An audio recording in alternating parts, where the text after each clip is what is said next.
Venha ser impactado pelo poder de Deus.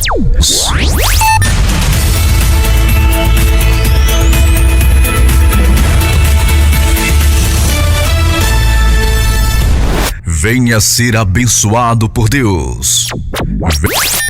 Curas, milagres, libertação em o nome de Jesus.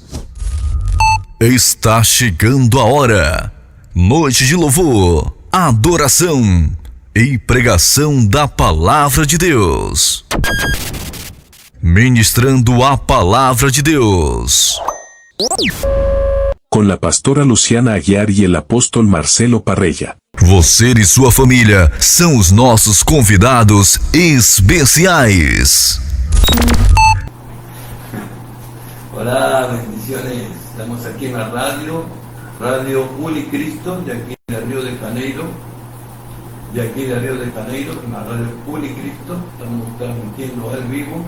Hoy vamos a tener el culto a través de la radio. Que Dios los bendiga a todos. Quienes habla es el apóstol Marcelo Parreira. Y estamos aquí con nuestra amada pastora Luciana Aguiar. ¿Cómo estás, pastora? Tudo bem, graças a Deus. Vamos começar mais essa reunião, mais esse estudo bíblico, trazendo alguns comentários aqui importantes que eu espero que seja edificante para a vida de todos aí, que estão acompanhando com a gente, do Rio de Janeiro, Curitiba, aliás, Paraná, Paraná em geral, nossos amigos aí também do exterior. Sejam todos bem-vindos, que Deus abençoe. Saludamos también al doctor Oscar de Dallas, Texas. Tenemos al pastor Lázaro de la radio también de Dallas, Texas. Y bueno, vamos saludando a todos de a poquito. Que Dios los bendiga. Amén. ¿Cuáles son el tema de hoy, pastor? Bom, a gente está meditando aqui na Epístola de Tiago, nessa carta maravilhosa, que é uma carta riquíssima, que tem conselhos preciosos para nossas vidas. Todos nós precisamos estar observando o conselho que Tiago deixou para a gente. Tiago foi um homem que ele, no início, ele rejeitou a Cristo. Ele não acreditava na divindade de Cristo, até porque ele era da família, ele era meio irmão de Cristo, E como meio irmão de Cristo, no início ele não quis admitir que Jesus era o Messias, E depois da morte e ressurreição, depois que ele teve a oportunidade de acompanhar a vida do Mestre, de ver os seus milagres e também ver a ressurreição do seu irmão, o seu irmão, meio-irmão, Jesus, ele então pôde constatar que as palavras de Jesus eram verdadeiras, que realmente ele era filho de Deus. Ele era seu irmão aqui terreno, mas ele era filho do Eterno, e que ele era o Messias esperado. Então a gente está meditando aqui na carta de Tiago. A gente pode começar? Sí. ¿Podemos comenzar? Es difícil, ¿no? La familia a veces, como hay un refrán que dice, nadie es profeta en su tierra, ¿no? É verdade. Entonces, a pesar de que Jesús hacía milagros y la gente no creía, hay gente que ve milagros y no cree. É verdade. Está viendo el milagro y no puede ser, y busca una manera científica o alternativa, pero no cree en el milagro. El milagro es É verdade. O próprio Jesus ele não pôde operar milagres na vida de todos os que buscavam, porque não achava fé em muitas pessoas. Ele foi a uma certa cidade que ele não pôde operar, ele ficou registrado na palavra. Ele não ficou registrado que ele não pôde operar muitos milagres, porque as pessoas não tinham a fé necessária para receber. E o requisito que Deus tem para que o milagre possa operar na vida das pessoas é a fé direcionada a ele. Então Tiago, ele, depois que ele viu o Mestre ressuscitar, então ele se tornou um cristão e foi um dos líderes da igreja primitiva, no início. Ele era defensor da lei, e creio que pela influência do apóstolo Paulo, que foi muito importante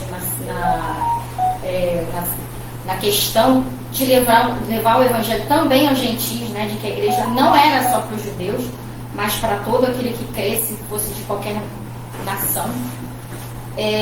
Então Tiago, claro, começou também a levar o evangelho aí a todos.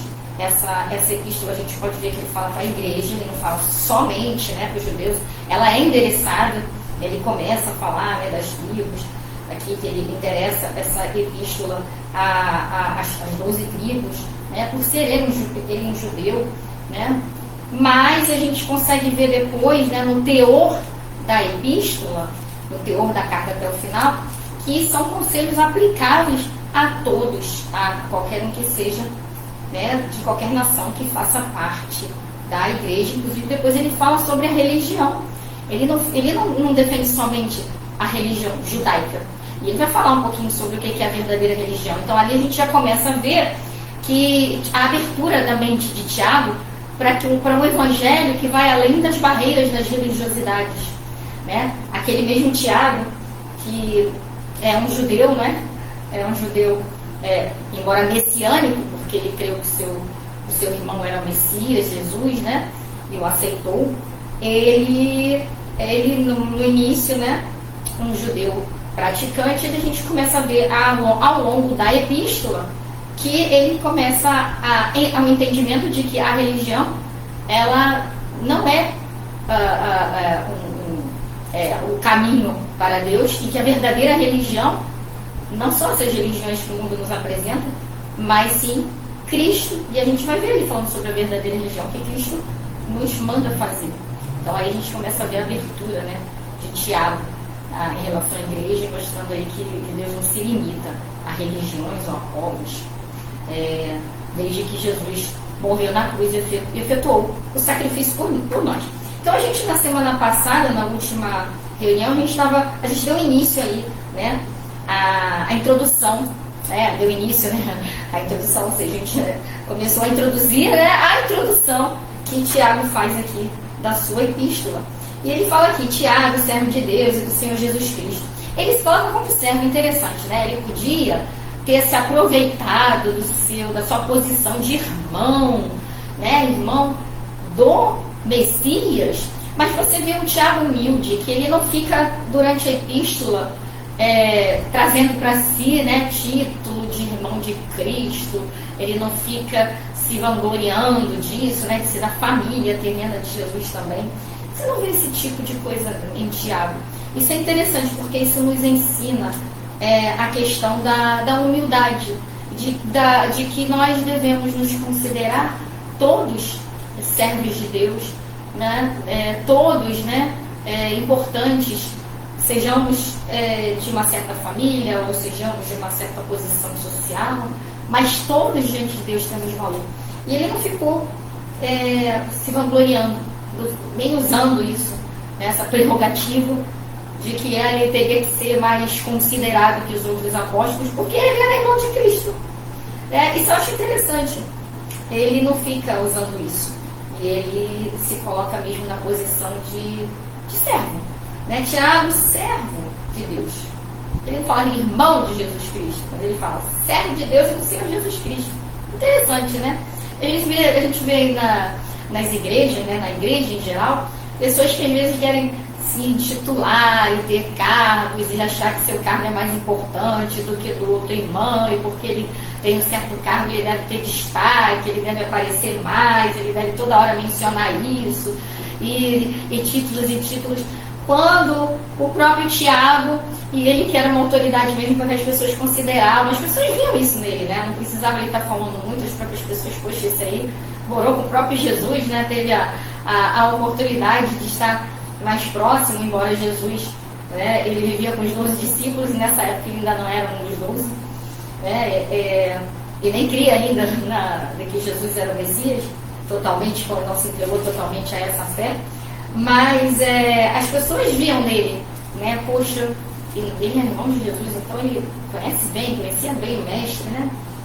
Mas ele era uma autoridade, porém você vê que ele não menciona isso tantas vezes, não fica nem arrogante por causa disso, né? Bom, e ele fala as 12 tribos que se encontram na dispersão. Então, primeiramente, ele endereça essa epístola aos filhos, né, do povo de Israel aqui, aos judeus. E ele começa a falar um pouquinho sobre a vida prática da igreja. O que é interessante, porque você viu a Epístola de Tiago, que ela é muito movimento. E ela é muito assim, ela é muito prática, ela é muito pragmática. É falar sobre situações. Ele cita muitos exemplos, é incrível, né? Porque ele fica só enquanto Paulo, né, o apóstolo Paulo, ele era um homem que ele foi mais pro o campo da doutrina, né, de deixar bem clara a doutrina. Ele falou sobre vários pontos doutrinários profundos, né, como ressurreição, né, vida eterna, sobre a lei, a graça, a soberania da graça, né, agora, sobre a questão do evangelho também ser para os outros povos que não para somente os judeus. Então, todos esses pontos sensíveis, doutrinários e profundos foram abordados pelo apóstolo Paulo. Ele tinha muito essa questão.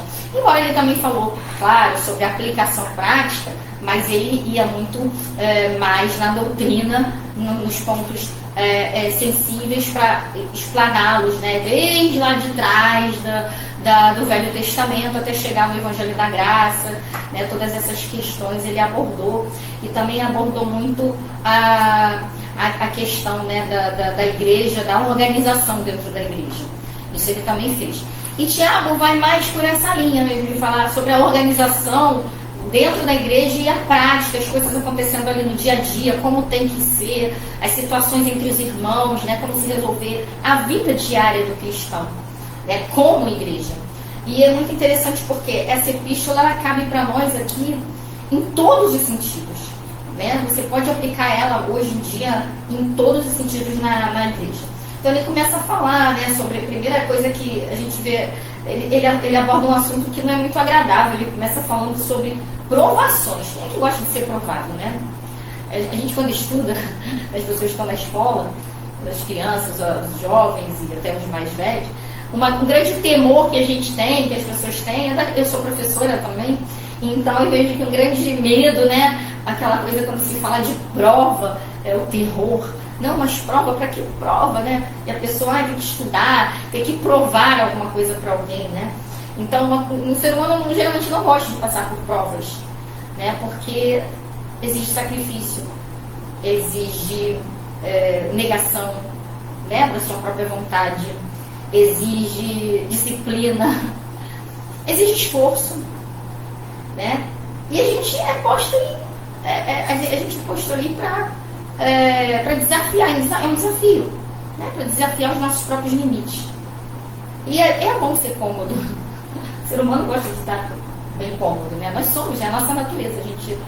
Quando a gente nasceu e foi formado por Deus, estava tudo pronto no jardim. Então, uma coisa bem cômoda. A gente foi criado por um Deus sábio que nos deu tudo de melhor. A gente gosta do comodismo, na verdade. Só que o comodismo, às vezes, ele impede que a gente cresça e que a gente ganhe valor como ser humano, né? E tanto materialmente como espiritualmente. É gostoso, tá bem, tá no lazer, na comodidade, é ótimo. É muito assustadora a prova quando te coloca em xeque, né? E agora? Você vai ser capaz de fazer isso, né? De vencer o seu próprio limite, seja, né, na tua vida diária, material, ou seja no campo espiritual, você vencer, né, as tuas limitações. Então isso assusta. E ele começa a tocar justamente nesse assunto, provações, né? E ele fala assim, olha, tem de alegria ao passar por provações. As pessoas ficam tristes quando elas estão passando uma provação. Ninguém gosta, a verdade é essa, ora por mim, que eu estou passando uma prova. Quem é que chega numa prova alegre e contente, né, quando vai fazer uma prova? As pessoas sempre chegam nervosas, ansiosas. Elas chegam assim meio, né, duvidosas de se vão conseguir realmente atingir o objetivo. Mas a vida espiritual também tem provas. Só que, sabe qual é a diferença da vida espiritual, a prova da vida espiritual? Porque a gente não vai estar vencendo nessa prova baseado na sua própria capacidade. Porque na prova material é você, né? Se você não orar antes, né? É a tua capacidade material, a sua capacidade física. Mas na prova espiritual, não é a sua capacidade que vai contar. É Deus que capacita. Então vai contar muito mais a sua dependência de Deus. E às vezes a gente sofre na provação porque a gente falta fé e falta aquela confiança de que a dependência de Deus, né, tem que ser total. Né, que é Deus que está no controle. Então a gente sempre fica preocupado em fazer a nossa... eu tenho que fazer alguma coisa. Queremos ajudar a gente Deus. quer ajudar Deus. Então por isso que a prova dói, né? A espiritual dói também, né? Porque a gente Queremos tá adelantar o tempo. Exatamente. Queremos salir de la prueba lo más rápido posible. Por eso Exato. yo ayudo a Dios, salgo antes Exatamente. y Él me aprueba de nuevo. Exatamente. Eu tenho que provar para Deus que eu posso. Quando na verdade é o contrário. Você vai fazer prova de Deus que Ele pode na sua vida. Então, a provação espiritual, ela é, na verdade, é a provação da sua fé. Não é da sua capacidade só. Né? Na verdade, o próprio Senhor Jesus falou, né? Que o poder dele se aperfeiçoa na sua fraqueza. Ele falou isso para Paulo.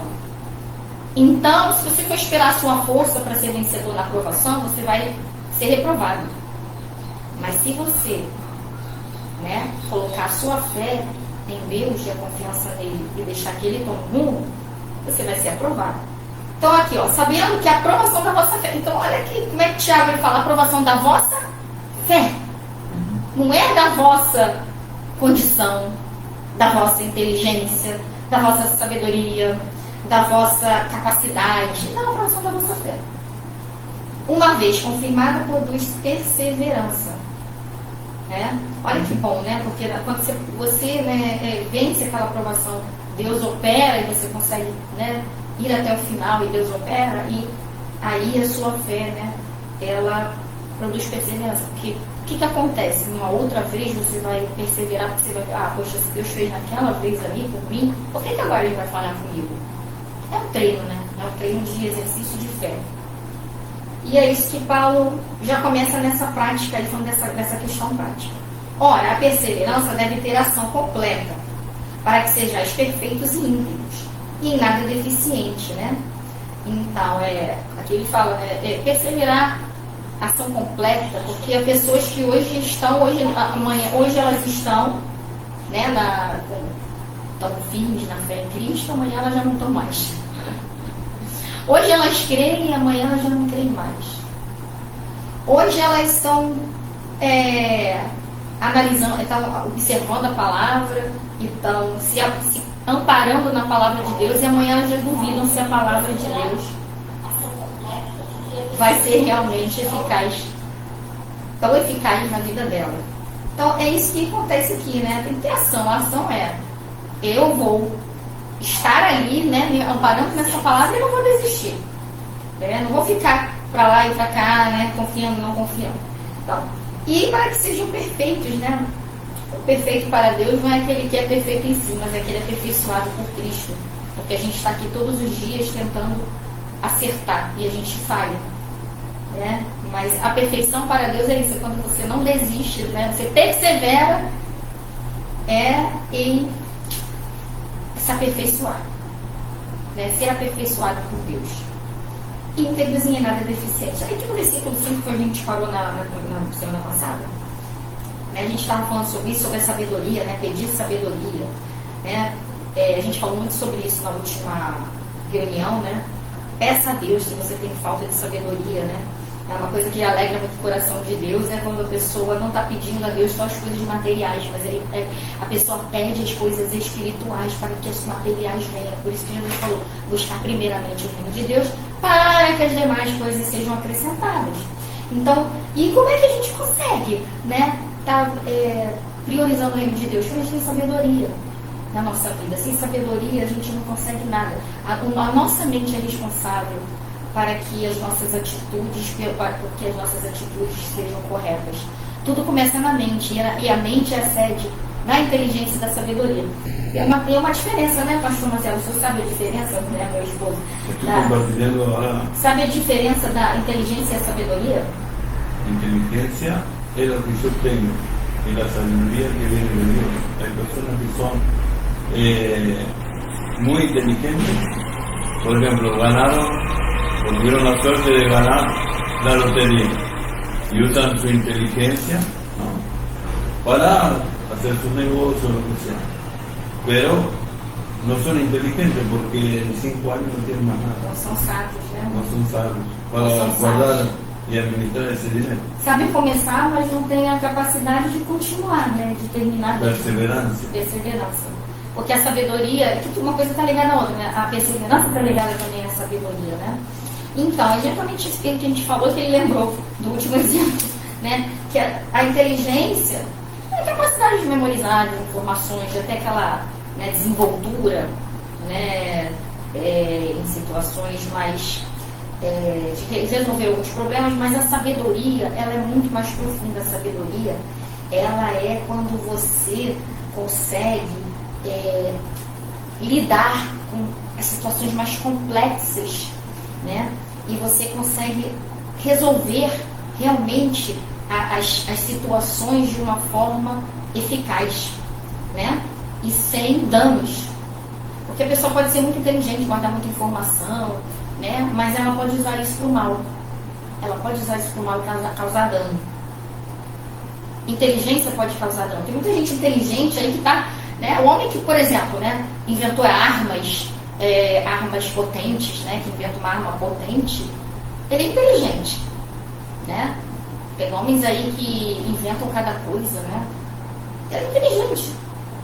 Mas o problema é na aplicação dessa... Son inventores. Inventores, isso é inteligência. Tremenda inteligencia, pero también tenemos una parte espiritual, ¿no? Y esa parte espiritual, por ejemplo, no la pueden dominar con su inteligencia, porque no tienen sabiduría, y van al alcohol, van a las drogas, porque están frustrados por alguna cosa que a lo mejor es pasajera, es una bobera, pero fican bloqueados y no pueden salir de esse bloqueio.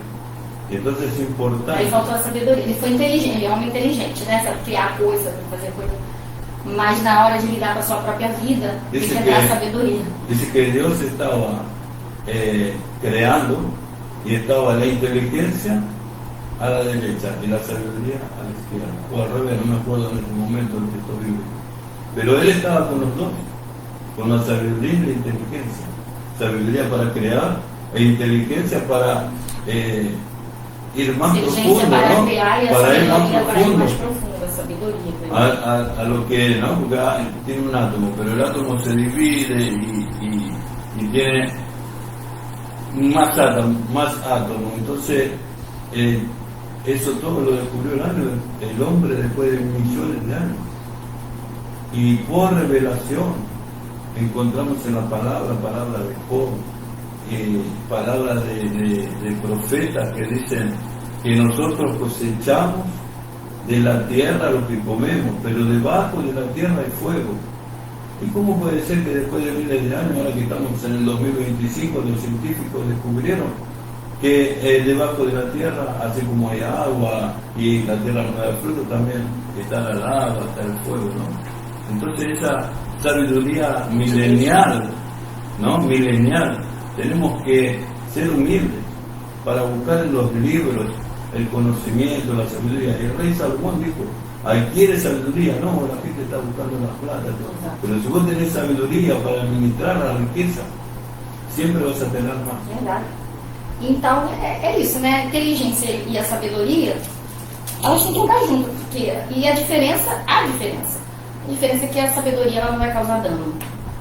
Quem é sábio não vai usar a sua inteligência para o mal. Ele vai usar a sua inteligência para o bem. Essa é a diferença. Por isso que aqui fala para a gente pedir a Deus sabedoria, né? E Deus dá, porque esse dom vem de Deus. Ele é o sábio por excelência, né? Ele criou o universo, ele fez todas as coisas, ele fez o homem, ele fez tudo com harmonia. E ele não causa dano. Então, aqui peça com fé, né? Você pode pedir a Deus com sabedoria? Você deve. Mas a Bíblia fala, né? Aqui, né? Tiago fala: peça com fé e não duvidando. Pois o que duvida é semelhante à onda do mar, impelida e agitada pelo vento. E uma coisa que Tiago vai falar aqui é sobre um homem de duplo ânimo, né? Mais uma coisa aqui, um conselho, né? Eu vejo isso aqui, a epístola de Tiago é uma epístola de puro conselho. Ela é bem, assim, é como se você estivesse sentado com um terapeuta né, que está trabalhando contigo e está te dando os conselhos para que você possa viver uma vida mais sadia, uma vida espiritual e, né, consequentemente, uma vida humana aqui, né, terrena, mais sadia, né? Aqui diz o seguinte: não suponha que o homem, né, que ele duvida, ele vai alcançar alguma coisa do Senhor. É interessante, né? Deus, uma coisa que Deus preza muito é a nossa confiança nele. Não é acreditar por acreditar, porque acreditar em Deus tem muita gente que acredita, mas não confia. Tem gente até que não é ateu, que acredita em Deus. Eu creio que existe um Deus, não é possível, mas na hora, né, de colocar a sua vida sob o cuidado desse Deus, ele não tem aquela confiança, não. Eu preciso de outras coisas para me ajudar, de outros intercessores além dele. Uma pessoa, não, necessita uma muleta, não, uma muleta, bastão, isso, não, para ver se chega, não, a ter essa fé inquebrantável. La fe es un don de Dios, porque nosotros tenemos una fe limitada, pero la fe de Dios, cuando viene a tu vida, quiebra todas las barreras. Jesús le decía a la gente: ¿usted cree? Sí, ayuda a mi incredulidad. Entonces aí venía el milagre. É interessante, a fé para pedir fé. Até para pedir fé, você tem que ter fé, né? Eu tenho fé, mas a minha fé é pequenininha, então ajuda-me na minha credibilidade, na fé. Quem está falando isso tem fé, porque senão não ia chegar para Deus e pedir, né, para dar mais fé, porque crê que Deus pode dar a fé e precisa da fé. E temos que ter a fé correta. A fé direcionada, né? Direcionada a Deus, direcionada àquele que é o Criador de todas as coisas, portanto, né? Aquele que criou também a capacidade de termos fé. E aqui diz o seguinte no versículo 7: não suponha que esse homem alcançará de Deus coisa alguma, não é porque Deus não queira dar, é porque ele não está querendo confiar. Não confia. A pior coisa que tem é você estar com uma pessoa que não confia em você, né? Eu falo isso para até mesmo casais, né? Que às vezes eles casam, mas não confiam no outro, assim. Não, fulano está me enganando, fulano está me mentindo, fulano tá... Ninguém pode viver assim com uma outra pessoa. Isso aí é uma relação tóxica, né? Se torna uma relação tóxica. Porque como que eu vou estar, né, planejando, fazendo coisas com uma pessoa que eu não confio que ela está do meu lado, que ela vai, qualquer hora ela vai me dar... vai me dar vai me trair, vai me dar um golpe, vai me largar na pior. Então, para nada, para nenhuma relação, nenhum relacionamento pode ser sadio, estável e frutífero se não houver confiança. E a mesma coisa com Deus, porque Deus quer relacionamento, né? Deus quer o quê? Relacionamento. Ele fala para você ter fé, para você acreditar que ele existe, porque você não pode ter relacionamento com uma pessoa que você não acredita que existe. Como é que eu vou me relacionar com algo que eu ignoro? Não é? Então a mesma coisa é Deus. E aí ele vem a fé e a confiança nele, né? Porque se você não confiar, essa fé que a gente está falando aqui é a fé de você. Não, eu sei que Deus está comigo, então eu vou confiar que ele vai comigo até o final e que eu não estou sozinho nesse barco. Não é só de acreditar. Tem pessoas que acreditam, mas não, isso aí Deus não vai fazer não. Sabe? Eu sei que Deus existe, mas eu vou... Já fizeram Deus... Deus só vai até onde eu quero, e acabou. E aí fica complicado. Né? Como é que Deus vai conseguir ter um relacionamento sadio com uma pessoa que não confia nele? Né? Ninguém gosta disso. Eu não gostaria, né, se meu esposo estivesse toda hora desconfiando de mim. Não é o caso. Né? Então ele sabe que se eu falo para ele, eu estou no trabalho, se eu estou falando para ele, né, que eu estou fazendo tal coisa porque é verdade, né? A gente não tem nada para esconder, oculto do outro. Então essa é a mesma coisa com Deus, né? E se há alguma coisa que não pode ser falada naquele momento, até nisso a gente tem que confiar que Deus tem coisas que ele não nos revelou ainda, mas até nisso eu tenho que ter confiança. Se ele não me revelou ainda, é porque ele está esperando o momento certo para que possa aquilo ali ser uma coisa realmente que vai fazer um benefício, uma diferença que eu vou entender, né, na minha vida, né? Porque Deus também não vai te revelar tudo de uma vez só. Mas até nisso a confiança está presente. Não, eu sei que Deus não me revelou tudo, porque eu sou humano. Vai chegar um momento que eu vou estar com ele na glória e eu vou estar sabendo todas as coisas. Não é porque ele quer esconder nada de mim, porque vai ser ruim para mim, né? Então, aqui diz no versículo 8: homem de ânimo dobre, inconstante em todos os seus caminhos. né? E daqui a pouco ele vai falar, né, que ele é semelhante à onda do mar, né? Aliás, antes ele falou, né? O que a onda do mar acontece com a onda do mar? Ela tá lá em cima, a pessoa, é uma onda que o cara, né, que gosta de surf, né? Aquela, que onda, mas daqui a pouco ela tá lá embaixo, né? Já tá em outro nível, né? E vai e volta, então não dá para você ter né? Essa onda, você tem uma ideia precisa sobre as ondas, porque elas vão e voltam, elas estão altas, elas estão baixas, então você tem que estar sempre atento para você não cair, né? De repente ali e se afogar. É assim que Deus não quer que aconteça, né? Eu confio e ponto, meu nível tem que estar sempre no nível de Deus, né?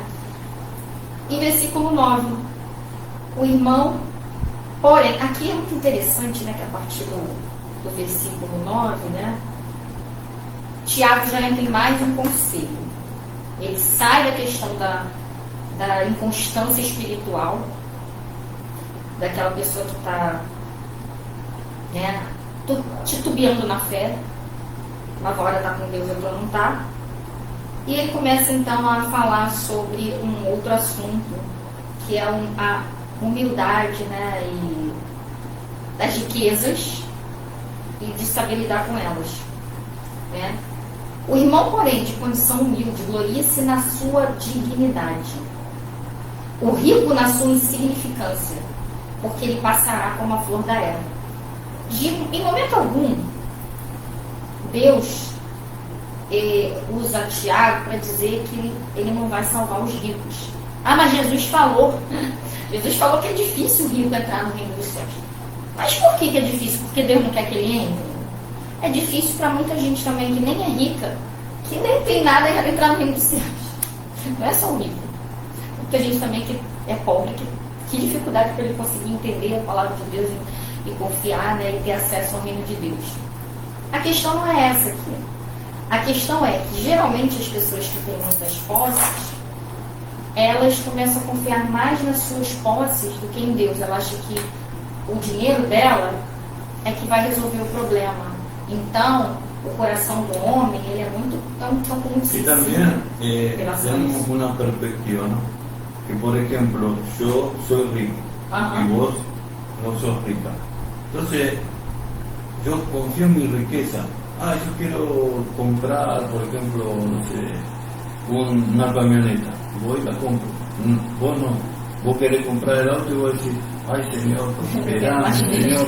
Entonces vos dependés más de Dios que yo, porque yo soy rico, vos sos más humilde. Entonces, el rico no depende tanto de Dios porque él no tiene esas necesidades. Y nosotros podemos hacer un Dios a nuestro criterio. Pero Dios ya vino a mostrar los criterios. Él vino a mostrar que tenemos que ser humildes. Sea rico, sea pobre, la humildad tiene que estar en el corazón. En mi forma de proceder. Hay gente que es rica y es muy humilde, y hay pobres que son muy soberbios y altivos. Entonces, eso es lo que tenemos que aprender. E olha só, né, como é que o reino de Deus funciona, né? Que o rico, ele tem que se glorificar na insignificância, porque a tendência da pessoa que tem dinheiro é as pessoas o verem de uma forma diferente. A verdade é essa, né? Se a pessoa a gente pode até ver aí exemplos práticos, né? Se você entra numa loja, né, e você tá com uma aparência de pobre, você vai, isso já aconteceu com a gente vai humilde, né? E bem humilde mesmo. Geralmente as pessoas não estão nem aí para te atender, cara, você não vai ter dinheiro para comprar nada. Tá de chinelo de dedo, né? Ele tá com uma blusa, né, que não é um material assim tão bom, não é uma roupa tão fina. Então essa pessoa não tem condições, né? E as pessoas tendem a realmente a exaltar mais aqueles que são financeiramente mais privilegiados, né? E é por isso que Tiago usa o Deus seguinte. Olha onde é que ele vai. Que o rico tem que se gloriar da sua insignificância. Porque senão, se ele se deixar levar pela questão dele ter dinheiro e as pessoas lhe darem o status, né, melhor por causa desse dinheiro, ele acaba ensoberbecendo seu coração. e acaba desagradando a Deus e tirando Deus do lugar, né, de primazia na sua vida. Esse é que é o problema das riquezas. Não é nem a pessoa ter dinheiro não, porque é bênção ter dinheiro. Se a pessoa trabalhou e é honesto, e ela tem aquele dinheiro de uma forma honesta, não é pecado. Né? O pecado é tirar Deus da prioridade, colocar o dinheiro no lugar de Deus, né? E deixar seu coração se ensoberbecer por ter dinheiro. Deixar que as pessoas, né, te idolatrem. Isso pode acontecer até mesmo, não é nem questão de dinheiro, mas idolatrar por outras coisas. Quando a gente está falando aqui de dinheiro, a gente vai enfatizar essa parte. Deixar que as pessoas te coloquem lá em cima, te prefiram pelo que você tem. Porque quando a pessoa tem dinheiro, ela é cercada de amigos. Tem um monte de gente, porque as pessoas que estão ao redor dela são interesseiras, são pessoas interesseiras. E essas se acercam das pessoas que têm alguma coisa para oferecer. A pessoa fica pobre, ela fica sozinha. Quando ela não tem muita coisa para oferecer, né? Porque se acercam são sinceros, não? Mas tem, eu ia chegar nessa parte, mas tem uma coisa boa nisso. Quem está do teu lado quando você não tem dinheiro são as pessoas que realmente gostam de você. É verdade. Se ela tá, você não tem nada para oferecer e ela está ali do seu lado, querido, agarra essa pessoa, agarra essa amizade, agarra esse cônjuge, porque ele realmente te ama pelo que você é e não pelo que você tem, não é interesse. E é isso aí, é justamente isso que o Tiago vinha bater nessa tecla aqui, ó.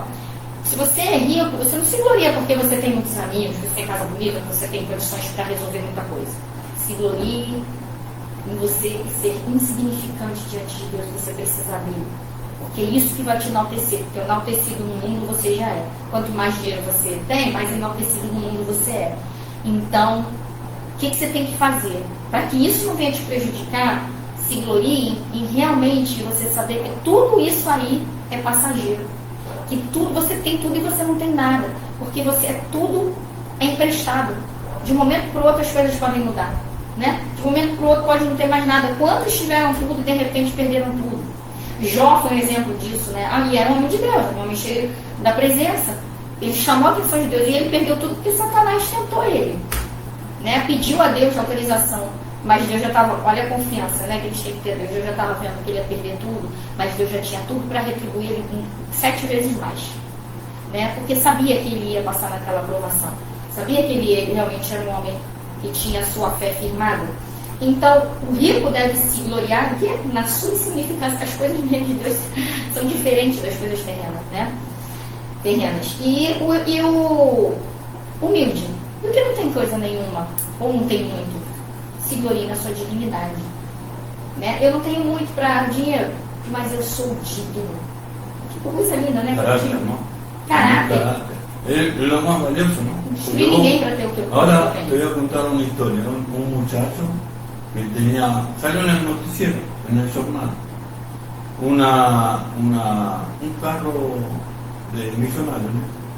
Ahí ahora está siendo procurado por la justicia porque batió a la enamorada que estaba grávida de él y batió en un idoso. Y él falaba, tengo dinero.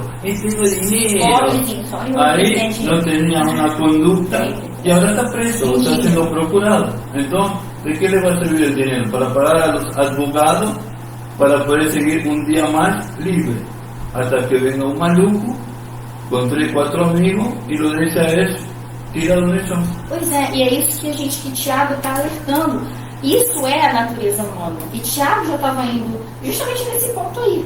Esse tipo de situação que pode acontecer quando as pessoas deixam, né, invertem as coisas aí e deixam se levar, né, pelas riquezas terrenas e na verdade, né, só vai ter proveito se você tiver isso aqui, ó, dignidade, né? Por isso que se glorie na sua insignificância, né? Que você não é nada, né? Porque se o Deus não estiver na tua vida, você não é nada. E aquele que é humilde, se glorie porque você é humilde, mas você é digno, você tem caráter. Isso que tem que contar. Esse é o verdadeiro valor, né? O que adianta você ser uma pessoa mau caráter? Né? Você pode ter tudo, mas você é mau caráter? Diante de Deus você não é nada, como ser humano você não é nada, não presta para nada. Né? O caráter de quê? De ser uma pessoa honesta, de ser uma pessoa que respeita o direito dos outros, né? Essas coisas aí que ele está falando aqui na epístola, né? Aí no versículo 9, aliás 11, perdão, diz assim: porque o sol se levanta com ardente calor, e a erva seca, e a sua flor cai, e desaparece a formosura do seu aspecto. Assim também se murchará o rico em seus caminhos, né? É isso que a pessoa que ela é abastada, que tem dinheiro, né, ela deve estar sempre lembrando, que tudo é passageiro, né? Assim como né, aquela flor tão linda, chega um dia que ela murcha, a nossa vida também é passageira, né? A gente está tudo muito bem, nós estamos na nossa juventude, na nossa maior força, né? Naquele conquistando, mas chega também a época, né, em que isso tudo começa a esvanecer, né? É como tudo, é um processo da vida. Assim como a luz do dia, depois a noite, assim como a erva está verdinha um dia, depois ela seca. O homem também está tudo bem, ele está jovem, ele está conquistando, mas vai chegar a vida dele, né? Vai chegar aquele momento do apagar, que começa a se apagar, né? Que a gente começa a ficar. Mas olha só a diferença que a Bíblia fala, né? Que os velhos até na velhice darão seus frutos. Ele será frutífero para Deus, né? Frutífero de boas obras, de caráter, de bons frutos. Ele vai conseguir, quando tem Deus no meio. Então quer dizer o seguinte, com saúde, quando tem Deus no meio, não é que o rico vai seguir esse processo de perder tudo, não, porque tem Deus no meio. Então ele não vai deixar. Deus é que é a garantia de que não vai murchar, a sua vida não vai se apagar, que até o momento que você te chamar, você estará produzindo para Ele, né? A garantia sempre tem que ser, por isso que a gente tem que se glorificar na nossa insignificância e no poder de Deus, no poder dele de nos vitalizar, né? É isso que Tiago quis dizer. Se a gente pegar isso aqui, a gente está deslanchando, né, os conselhos de Tiago aqui, né? Destrinchando eles. E é isso que deixa bem claro. Então, não podemos ser ricos? Não, trabalhe, conquiste. Mas que isso não seja o objetivo da sua vida. Eu tenho que. Não, você vai chegar até onde Deus quer que você chegue. Não importa, você pode ter muito e não ser próspero, porque vive uma vida de inferno, vive doente, né? Tem gente que tem muito dinheiro, é rico, mas não tem prosperidade, então na verdade não é rico, né? Está sempre gastando com problemas, para solucionar problemas que não precisava ter pela falta de sabedoria. Por isso que está lá, uma coisa está ligada à outra, né? Para essa sabedoria, né? Mas se você é um cristão de verdade, você está pedindo sabedoria, você está perseverando, você tem a fé, você está se gloriando em Deus, e por acaso você está buscando ter uma vida mais confortável, não é pecado, só não faz disso o objetivo da sua vida. O seu objetivo tem que ser a riqueza do céu. E se vier a conquistar bastante, glória a Deus. E se não vier a conquistar bastante, você pode ter certeza de uma coisa: Deus vai te abençoar para que você venha conquistar o básico, pelo menos para que você não passe necessidade, não mendigue o pão, porque o justo não vai mendigar o pão, a não ser que ele faça por onde, né? Deus, tudo é um equilíbrio, ele tem que fazer por onde, e Deus vai abençoar, né? Fazer por onde está melhorando, sempre, em todos os sentidos, espiritual e material. E a gente vai continuando aqui no versículo 12. Bem-aventurado o homem que suporta com perseverança a aprovação. Ele já volta na aprovação, né? Porque depois de ter sido aprovado, receberá a coroa da vida, o qual o Senhor prometeu aos que amam. Que coisa bonita, né? Está escrito aqui, né? Que feliz é aquele que suporta a aprovação até o final e é aprovado. Assim, ele está comparando isso aqui, não fala de coroa da vida, está comparando aqueles que lutam por disputam, né, alguma coisa, um atleta, né, que está querendo ser coroado porque disputou alguma coisa, né, um reino, ou aquele que está, né, assumindo um reino, vai receber a coroa da vida, né? Ele vai ser compensado, vai ser premiado, achei a palavra. Deus, ele não te deixa sem premiação, embora isso não é, a gente nem tinha que merecer premiação, na verdade, porque a gente peca mais do que acerta, né? A gente erra mais do que acerta, e ser honesto e viver uma vida digna, isso é para nós mesmos, é o bem para nós, isso é o que tem que ser feito. Mas quer dizer, mas mesmo assim Deus nos promete uma premiação, porque Ele sabe como é difícil a vida aqui no mundo, né? Jesus já veio aqui, experimentou, que a gente está rodeado de pessoas que não tem a mesma perspectiva, a mesma visão, que às vezes Y a não dá veces mostrándole, como sacanagem. hacía Jesús, mostrándole la realidad de los errores tuyos para que vos seas humilde y digas, no, tengo que cambiar. No, la gente se enoja. Y lo querían matar a Jesús y decía, ustedes me quieren matar. ¿Por qué? Porque les digo la verdad. Nunca les mentí, yo siempre les dije la verdad. Y a Jesús no lo quisieron hasta el día de hoy, muchos judíos no lo quieren aceptar como su Mesías. Y Jesús le dijo, a mí no me aceptan, pero va a venir otro en nombre de él y lo van a aceptar. Porque esse outro vai mentir. Le va a venir com mentira. E as pessoas gostam de mentir. Às vezes elas preferem que o ego massageado ouvir uma mentira do que ela ouvir o que é verdade, para que ela possa melhorar e ela possa, né, ser melhor e ser mais feliz. Mas ela prefere ter seu ego massageado, continuar errando e depois quebrar a cara, né, do que ouvir o amigo falando, faz isso, porque senão você vai quebrar a cara. Né? Não, ela fica com raiva daquele amigo que está tentando ajudar ela a não quebrar a cara. E gosta daquele que fala que é ¿Cuántas verdade? personas, como esta chica que yo hablé, ¿no? Que el novio tenía un auto importado, lindo, y esa fue por lo que ven sus ojos.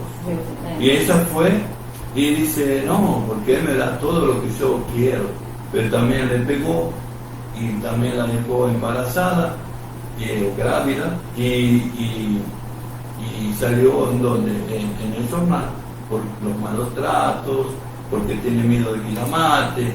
Entonces, no todo lo que ven nuestros ojos es bueno. Entonces tenemos que ir más profundo de lo que ven nuestros ojos, tenemos que meditar. Y acá yo tengo abierto en el libro del Proverbio, que me gustaría que vos también lo leas. Está en el libro del Proverbio, yo lo tengo en español. Capítulo 8, la excelencia de la sabiduría, la excelencia. Entonces vamos a leer del capítulo 8, versículo 6 hasta todo, ¿no? Vamos a leerlo todo despacito, vamos a empezar. 8:6.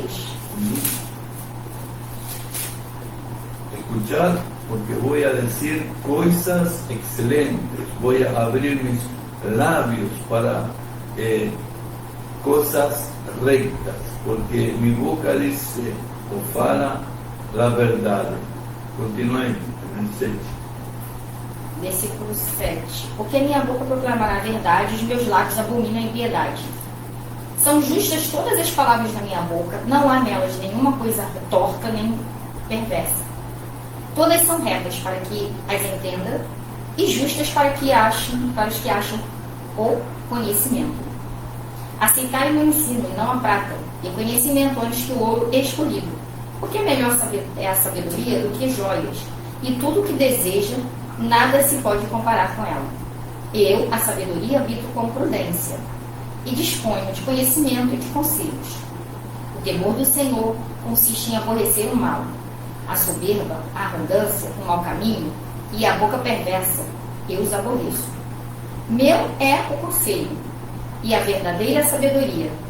Eu sou o entendimento, minha é a fortaleza. Porque por meu intermédio reinam os reis e os príncipes decretam justiça. Por meu intermédio governam os príncipes, os nobres e todos os juízes da terra. Eu amo os que me amam e os que me procuram me acham. Riquezas e honras estão comigo, bens duráveis e de justiça. Melhor é o meu refúgio do que o ouro refinado, e o meu rendimento melhor do que a prata escolhida. Ando pelo caminho da justiça no meio das veredas do juízo, para dotar de bens os que me amam e lhes encher de tesouros. O Senhor me possuiu desde sua obra, antes das suas obras mais antigas. O Senhor me possuiu no início de sua obra, antes das suas obras É o que mais estava antigas. falando eu, né? Exatamente, né? A gente está vendo aqui, exatamente o que a gente estava Então, falando. las personas van corriendo atrás del dinero, van É. corriendo atrás de la plata, el ouro. Mas lo que primero tem que tener es sabiduría. Que adianta se você não vai saber, né? Administrar. Apesar da sua vida, vai se Y destruir. dice que está en el consejo del rey, del príncipe, de los gobernantes. Entonces, si primero yo adquiero sabiduría, lo otro me va a alcanzar. Continúa diciendo un poquito más. Exatamente. Desde a eternidade, fui estabelecida desde o princípio, antes do começo da terra. Antes de haver abismos, eu nasci, e antes de haver fontes carregadas de águas. Antes dos montes, que os montes fossem firmados, antes de haver outeiros, eu nasci. Ainda que eu não tenha feito a terra, que nem os amplidões, nem sequer o princípio do pó do mundo. Quando ele preparava os céus, aí estava. Eu traçava o horizonte sobre a face do abismo. Quando firmava as nuvens de cima, quando estabelecia as fontes do abismo. Quando fixava o mar os seus limites, para que as águas não transpassassem os seus limites, quando compunha os fundamentos da terra. Então eu estava com ele, e era seu arquiteto, dia após dia. Eu era suas delícias, folgando perante ele todo o tempo, regozijando-me no seu mundo habitável. Ahora, fíjate que es tremendo esta palabra, cuando ella dice que está forjando los límites. Hay límites en todas las cosas. Vos pones límites en tu casa, vos pones límites, e inclusive en el mar y el río. Está trazado una línea que no se puede insultar. Está trazado, ahí hay una línea que divide el mar y el río. Entonces, en todo hay un límite. Y si no excedemos ese límite, entramos en los vicios. El vicio te trae desgracia porque vos no lo podés controlar. El vicio te posee. Y ahí, soy sabio, tengo dinero, todo, pero no soy sabio para administrarlo porque te estás perjudicando con fumar, con beber, con fiestas, con sexo, porque no tenés un orden en tu vida. Entonces tenés dinero, sabiduría para tener dinero, no tenés sabiduría para administrar el dinero. Y así en todo, ¿no? Tenemos que aprender a administrar nuestro cuerpo, nuestra familia, tenemos que aprender a administrar hasta comiendo, ¿no? Como me enseñás a mí a veces, cómo tengo que hacer la dieta y todas esas cosas. Entonces, acá si damos vuelta a la hoja, dice, mujer virtuosa, ¿quién la hallará? Acá está, se la presento. Luciana Aguiar, mi esposa, es yo ayer, está la mujer virtuosa que está en Proverbios capítulo 12, versículo 4. ¿Quién la hallará? Es corona de su marido. Ella es mi corona, es lo que Dios me dio, mi regalo, mi presente, y todo lo que un hombre puede encontrar en su mujer, que es su corona. Tenemos que aprender a cuidarla, tenemos que aprender a ser protectores, tenemos que aprender a ser amorosos por ella, porque la Biblia dice que es un copo frágil, ¿no? Entonces tenemos que aprender a cuidar de ella, ¿no? É bom, né, que a palavra de Deus fala sobre tudo isso, né? Conselhos é prática, né? É isso que... Conselho de vida, ¿no? Conselho de vida prática, isso que o Tiago está trazendo aqui para para a tener una igreja. buena familia, para tener los filhos bien, tener... Entonces, bueno... Porque a gente pensa que a igreja primitiva era perfeita, né? Tudo era perfeito. Não. Esses problemas que a gente vê as pessoas passando hoje, né? Que a gente... vê, que a gente passa também, tudo isso já acontecia, né, naquele início ali. Então, os discípulos estavam ali, os apóstolos, né, já estavam ali justamente lançando esses fundamentos para ajustar, né, a vida daqueles cristãos e que chegasse até nós, que isso fosse se perpetuando, né, que o Cristo, através das suas palavras aqui, que os cristãos eles fossem vivendo isso aqui, essa ordem que precisava ter. Porque o ser humano, infelizmente, o ser humano tem a tendência a desorganizar, a errar, né, a passar por esse tipo de situação em todos os sentidos, né, de estar quebrando aí os conceitos que Deus criou, né, os estatutos, aliás, melhor dizendo, que Deus criou. Então, ali eles já estavam ajustando isso naqueles primórdios ali da igreja. Então, quando o Tiago é usado por Deus, é porque ele já estava vendo a necessidade de ficar falando com os cristãos, olha, façam isso. Ele vai dar exemplo aqui.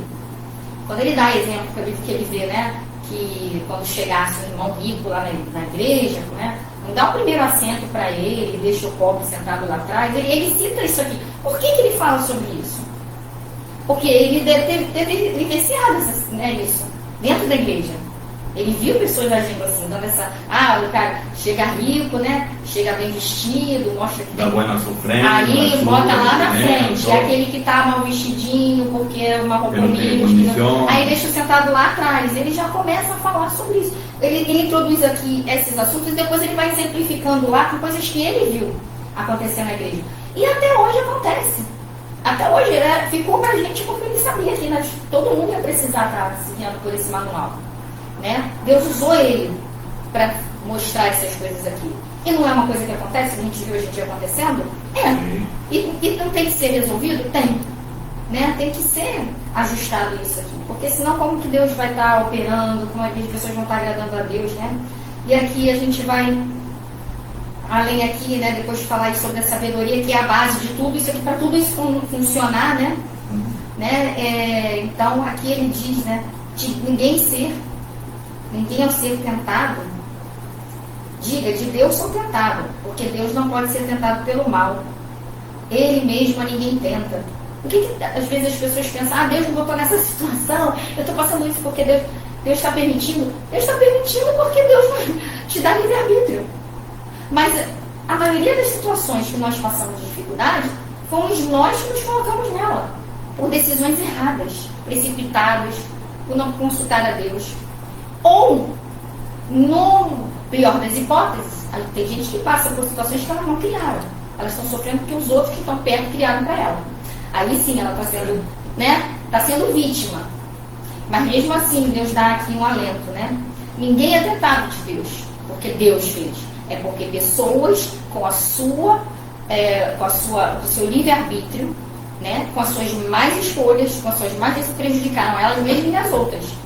Por isso que Jesus usou, né? Aqui Tiago, Deus usou Tiago, né? Para dizer, que Deus, ele não tenta ninguém. Ou a pessoa é tentada pela sua própria cobiça, né? Porque cobiça quer ter mais do que pode, e às vezes gasta além do que pode, e aí se coloca a família toda numa situação difícil, todo mundo passando necessidade, porque quis gastar em coisas que não eram para ser gastar o seu dinheiro, desperdiçar, não teve sabedoria, ou gasta com vícios, né? Ou se vicia e traz tristeza para os outros, também acaba com a sua saúde. É Deus que está fazendo isso? Não. É rebeldia. É rebeldia o que está fazendo ela sofrer. É Deus que está provando? Não. Deus não está provando. Deus está deixando você passar por aquilo que você... Porque Deus te deu livre-arbítrio. Exatamente. E nesse livre-arbítrio, Ele não lo quiere. É tu livre-arbítrio. Então, Ele tem que deixar. Quando vos acudís a Ele, Ele te dá livramento. Quería decirle a todos los hermanos que están ahí en la plataforma, compartan esto que estamos ahora, este estudio, vayan compartiendo este video a su grupo de WhatsApp, a su Facebook, para que otras personas puedan ir entrando, dejen su like, dejen su comentario, les gustó, no les gustó, qué querían que hablemos la semana próxima, para ir ya montando otro programa para todos ustedes. ¿Amén? E a gente vai continuar, né, falando dessas coisas, né, da epístola de Tiago, que é um assunto bem pertinente, né, a palavra de Deus, ela está sempre atualizada, ela nunca vai deixar de ser atual, né, mas esse livro aqui, em especial para a igreja, né, é um manual de vida prático, né. Tiago ele foi muito feliz, né, em escrever essa epístola e deixar Deus usá-lo, né, e trazer essas coisas aqui pra gente, né? E aqui está terminando então, né, a gente chegando aqui numa conclusão, aqui no versículo 14 diz, ao contrário, cada um é tentado pela sua própria cobiça. Quando este atrai, esta o atrai e seduz. Então a cobiça, depois de haver concebido, dá a luz ao pecado, e o pecado, uma vez consumado, gera a morte. Então aqui Deus está mostrando como é que é esse ciclo, né, de desobediência. Isso foi desde o princípio, né? A pessoa ela é tentada pela cobiça e ela não vencendo a essa tentação, ela dá a luz ao pecado e aí o pecado gera morte. Isso aconteceu desde o Éden. E sempre a ordem. E quem é a morte? Acontece, né? O salário do pecado. Olha só como é que está tudo, né? Pero también es apartarse de Dios, porque Cristo vino para que tengamos un puente que podamos todos poder hablar con Dios. Verdad. Y cuando yo peco, ya estoy rompiendo ese puente. Es como que estoy haciendo me estoy alejando cada vez más de Dios. Y después volver, Dios te perdona inmediatamente, pero vos no te perdonas. Cuando vos te diste cuenta de tu equivocación, después Satanás viene y te dice, está viendo, ¿cómo Dios te va a perdonar? ¿No? Y las personas son usadas muchas veces por el diablo, ¿no? prestan la boca para el diablo para destruirte más. ¿Qué es lo que le pasó a Job? A Jó. Estaba ahí y de repente venían los 3 amigos y lo acusaban. Seguramente que te robaron todo, tus hijos murieron, todo porque cometiste pecado. No, yo soy íntegro, yo hablo con Dios. Ele nem na verdade tinha cometido nada. No, y no hizo nada, simplemente que eran los amigos. Y ahí te cuesta, ¿no? Empieza la duda, ¿será que yo? Y más si sabes que vos pecaste. Y Dios te perdonó, pero te cuesta aceptar el perdón. Y ahí se va Satanás. Ahí Satanás está siempre acusándote. ¿Te acordás cuando vos te drogabas? ¿Te acordás cuando vos bebías? ¿Te acordás cuando engañabas a tu esposa, a tu marido? Entonces, ahí el único que puede curar es Jesús, el Espíritu Santo y la palabra. Porque en la palabra encontramos todo el apoyo, el consuelo y el amor de Dios.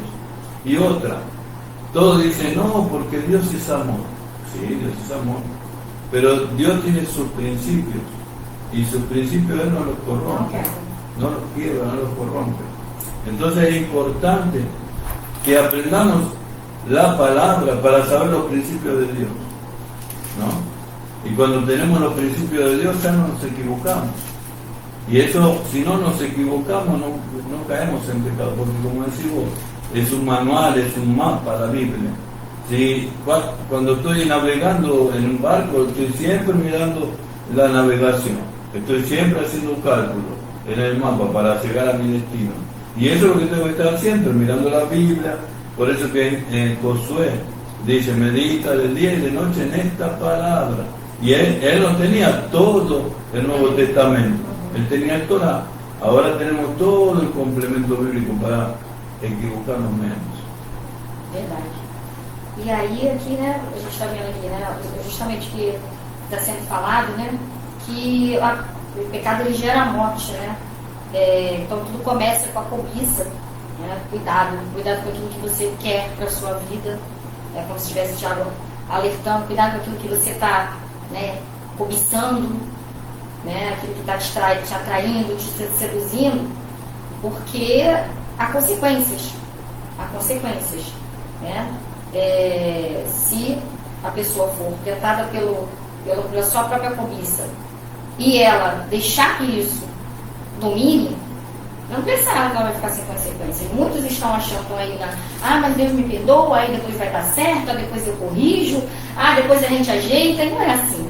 O que começa errado vai dar errado no final, né? E depois a culpa não vai ser de Deus. Deus pode perdoar, foi o que exatamente o meu esposo falou, mas a consequência fica. A gente às vezes, né, fica com a ferida aberta ali, psicologicamente falando, vai precisar ter um apoio psicológico. As pessoas que estão ao redor, nem todas vão, né, perdoar, nem todas vão compreender, vão estar sempre voltando, né, a lembrar aquilo.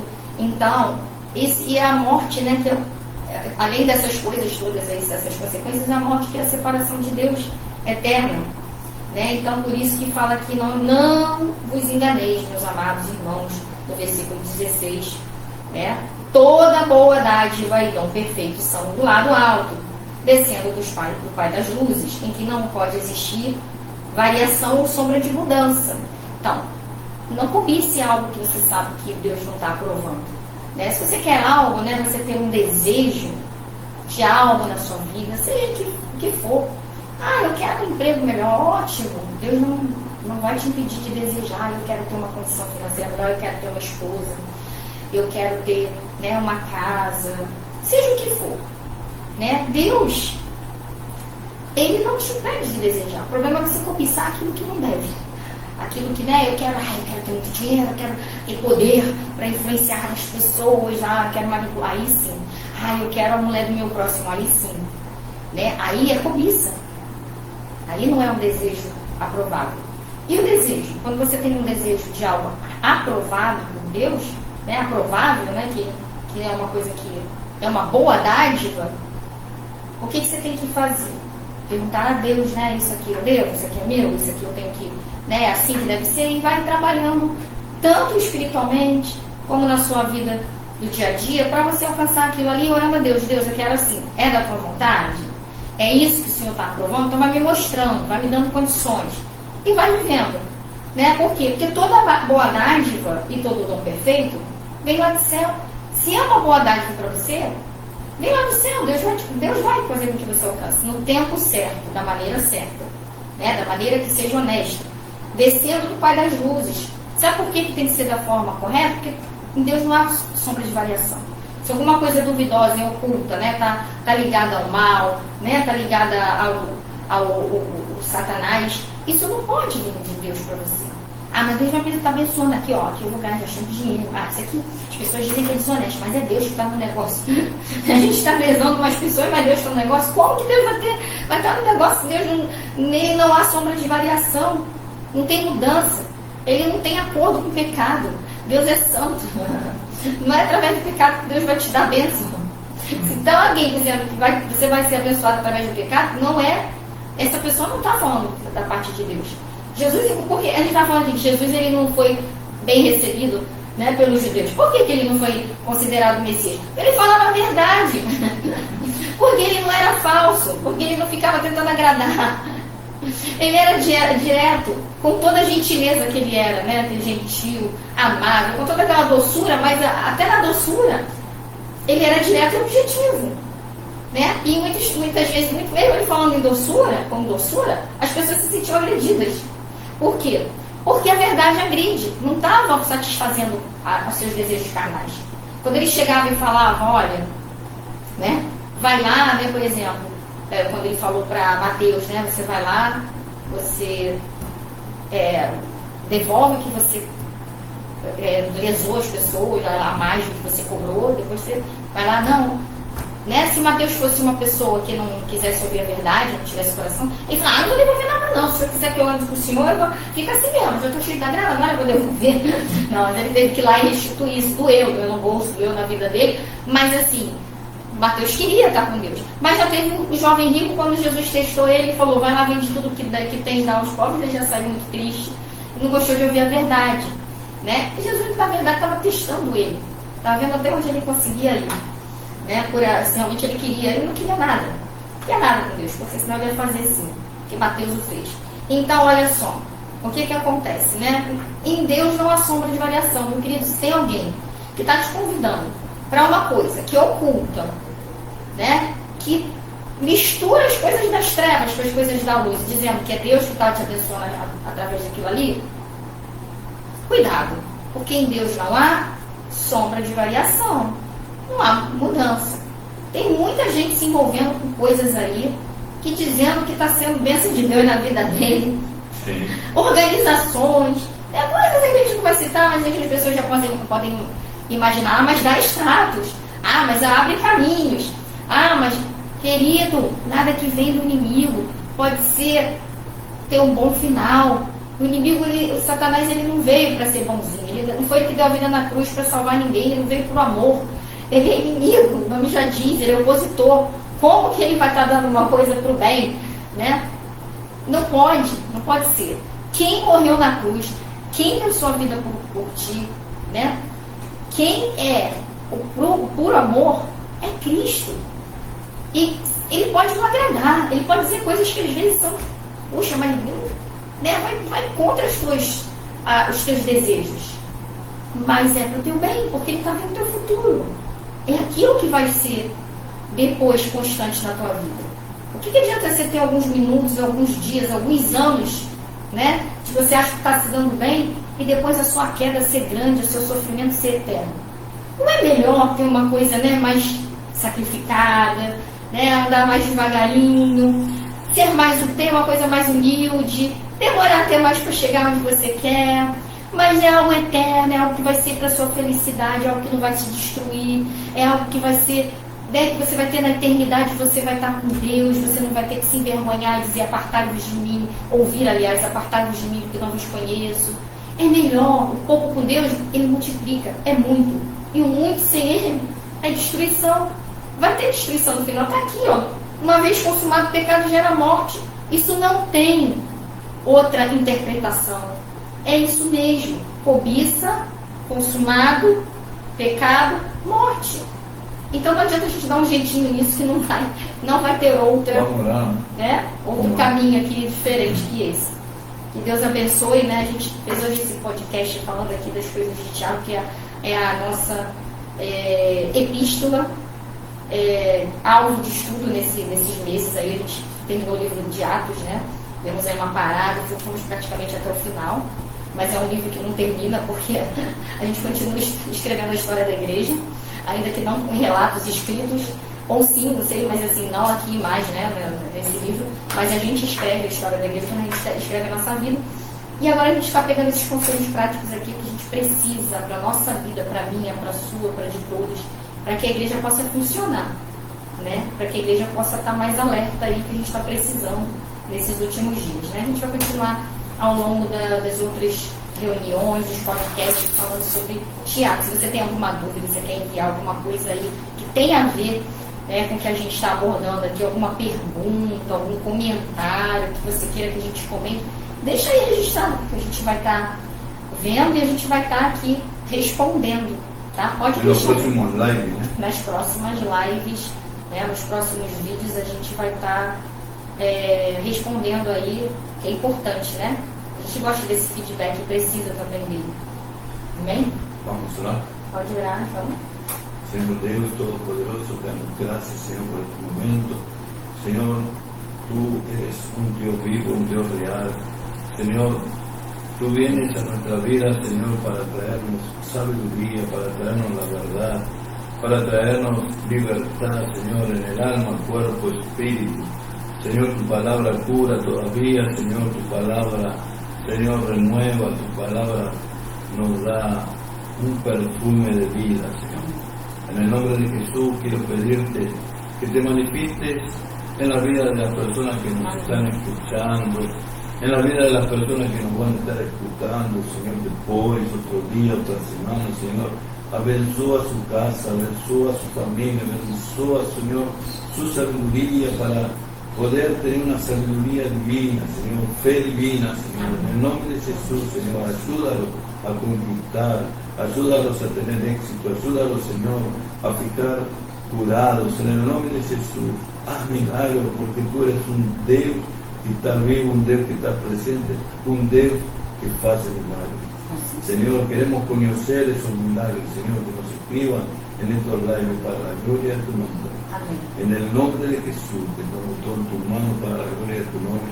Amém. Amém. Se você deseja visitar aqui a gente, tá? Você está aqui na nossa rádio, ou está participando mesmo online aqui com a gente, você que também é cristão, você que é um líder cristão, e você que queira também estar participando de alguma reunião, entre em contato com a gente aí pelos comentários, que a gente vai estar te passando o telefone para que a gente possa estar combinando, tá bom? E também brevemente nós vamos estar com um projeto aí de atendimento psicanalítico, tá? Com terapias, porque nós somos corpo, alma e espírito, e Jesus também foi o maior terapeuta da história, ele foi o maior mestre, né? Professor, né? O mestre, ele também foi o maior psicólogo, o maior terapeuta da escola, da história, e nós estamos usando essa ferramenta aí, porque todos nós precisamos, né? Estar cuidando da nossa mente, que é onde está o nosso entendimento das coisas de Deus, né? Se você estiver precisando também, se quiser entrar em contato, brevemente a gente vai estar com esse projeto já de cuidar as pessoas, né? Nós precisamos de cuidar, e Deus também usa isso, Deus usa essa ferramenta. E, exatamente, Ele está, então, nos levando também para esse projeto aí, para que possamos estar cuidando de nós mesmos e de pessoas através da palavra de Deus e também através desse auxílio, né? Desses estudos que também foi Deus que deixou a sabedoria para o homem, para que ele pudesse estar estudando. E a gente está aí atendendo, aí vamos estar atendendo. Se você quer também ser parte disso, ter também esse atendimento, deixa também aí, tá, o teu contato, entre em contato com a gente, tá bom? Porque a gente vai estar, então, te respondendo. E que Deus abençoe a todos, dê uma semana aí de vitória, uma semana cheia da presença de Deus. Tchau, bênçãos, Pai de Jesus. Bênçãos, Pai de Jesus, uma boa semana para todos.